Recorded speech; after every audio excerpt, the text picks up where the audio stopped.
Screen पर एक meeting देख रहे हैं आप। इस मीटिंग को देखकर इजराइल और अमेरिका दोनों ही परेशान होंगे।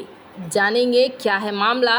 तो वहीं दूसरी तरफ पीओके में एक बार फिर से मच गई है हलचल। जियोपॉलिटिक्स में बहुत कुछ चल रहा है। अजरबैजान ने पाकिस्तान में खड़े होकर भारत के खिलाफ क्या बोला है, जानने को मिलेगा बहुत कुछ। हमेशा की तरह CIS न्यूज नेटवर्क के इस एपिसोड में कई सारी नई चीजें जानने को मिलेंगी। आइए जानते हैं इन खबरों को विस्तार से। स्क्रीन पर एक स्क्रीनशॉट देख रहे हैं। पाकिस्तान के फॉरेन मिनिस्टर हैं डार, और ये किसके साथ हैं? ये अजरबैजान के फॉरेन मिनिस्टर के साथ हैं। अजरबैजान के फॉरेन मिनिस्टर आए हुए हैं पाकिस्तान, और यहाँ पर खड़े होकर बिल्कुल वही बात कही जो बात हम लोग सोच सकते हैं। अजरबैजान के विदेश मंत्री हैं जेहून बायरामोव, और इन्होंने क्या कहा है? इन्होंने कहा है कि कश्मीर मुद्दे में हम पाकिस्तान के साथ हैं। इन्होंने इस बात को भी कहा कि आर्मेनिया मामले में हमें पाकिस्तान का समर्थन मिला है। हालांकि इसमें कोई नई बात नहीं है। इसलिए नई बात नहीं है क्योंकि अजरबैजान ने हाल फिलहाल में भारत और फ्रांस को धमकी भी दी थी, जिसमें इन्होंने ये कहा था कि हम चुपचाप हाथ पर हाथ धरे नहीं बैठे रहेंगे। और उसके बाद फ्रांस के न्यू कैलेडोनिया में हुआ था हंगामा, और इस हंगामे के बाद अजरबैजान के ऊपर आरोप लगे थे कि न्यू कैलेडोनिया में प्रदर्शन करवाने और हिंसा फैलाने के पीछे कहीं न कहीं अजरबैजान का हाथ है। वो तो ये कहिए कि भारत के अंदर ऐसा कर नहीं पा रहे हैं, सक्षम नहीं हो पा रहे हैं, जिसकी वजह से अजरबैजान भारत के अंदर इस तरह का कोई माहौल खड़ा नहीं कर पा रहा है। आर्मेनिया के साथ जब पिछली बार युद्ध हुआ था तो वहां पर भी पाकिस्तानी सेना के लड़ने की बात तक कही गई थी कि पाकिस्तानी सेना यहां पर पहुंची थी। हालांकि अजरबैजान नकारता है और उसका कहना है कि ऐसा कुछ नहीं हुआ था, ये सारी अफवाहें हैं। पर कहा जाता है नागोर्नो काराबाख का दूसरा युद्ध 2020 में लड़ा गया था, और पाकिस्तानी सैनिकों ने आर्मेनिया के खिलाफ युद्ध में अजरबैजान की मदद की थी। अब सीन पलट गया है। आर्मेनिया को भारत हथियार देता है, और भारत ने जब पिनाका भेजा था ईरान के जरिए तो बड़ी हलचल मची थी अजरबैजान के अंदर। गुस्साए अजरबैजान ने भारत को धमकी भी दे दी। हालांकि जो ये फॉरेन मिनिस्टर हैं, ये फॉरेन मिनिस्टर ये कह रहे थे कि हम चाहते हैं कि पाकिस्तान का साथ दे रहे हैं, साथ ही साथ कश्मीर का मामला अंतर्राष्ट्रीय स्तर पर हल हो। हालांकि अभी आपको बता दें कई चीजें एक साथ हो रही है, और उन चीजों में एक तरफ अजरबैजान के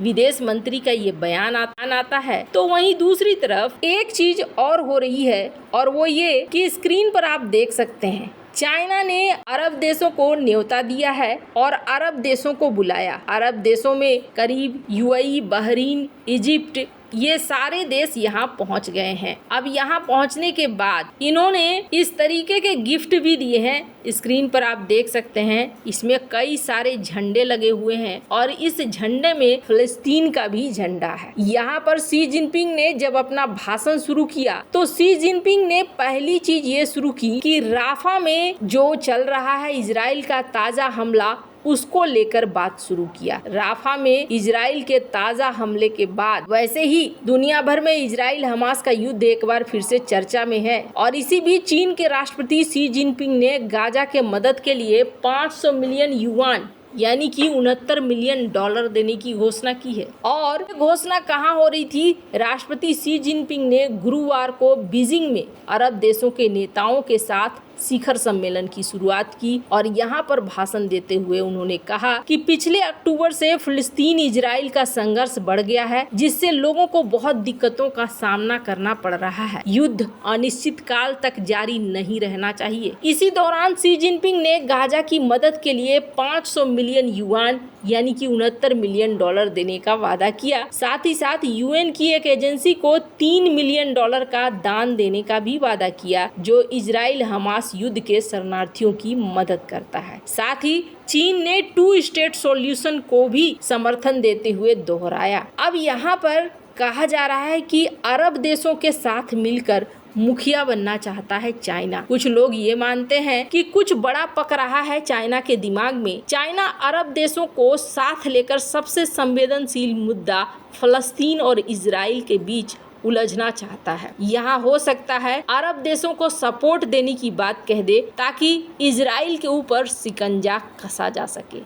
हालांकि चाइना और भी चीजें चाहता है, जैसे चाइना अरब देशों से व्यापार भी करना चाहता है, रिन्यूएबल एनर्जी को लेकर भी व्यापार करना चाहता है, अंतरिक्ष और हेल्थ केयर के क्षेत्र में भी व्यापार करना चाहता है। इस शिखर सम्मेलन में इजिप्ट के, यूएई के, बहरीन के, ट्यूनीशिया के राष्ट्राध्यक्ष यहाँ पहुँचे हैं। हमने आपको पहले भी बताया था कि हू जिनताओ के कार्यकाल में ये शुरू हुआ था, लेकिन अभी ये बहुत महत्वपूर्ण हो गया है। महत्वपूर्ण इसलिए बन गया है क्योंकि भारत भी आईमेक कॉरिडोर बना रहा है यूएई के साथ। यहाँ चाइना एक साथ इजराइल, अमेरिका और भारत को भी साध रहा है। वहीं पीओके में भी चाइना ने एक बड़ी हलचल मचाई है। पीओके को लेकर आजकल बहुत ज्यादा चर्चा हो रहा है। खास तौर पर पीओके में जब से प्रोटेस्ट होने शुरू हुए हैं, चाइना के नाक में दम हो गया है और चाइना ये समझ चुका है कि उसके अरबों डॉलर पानी में जा सकते हैं।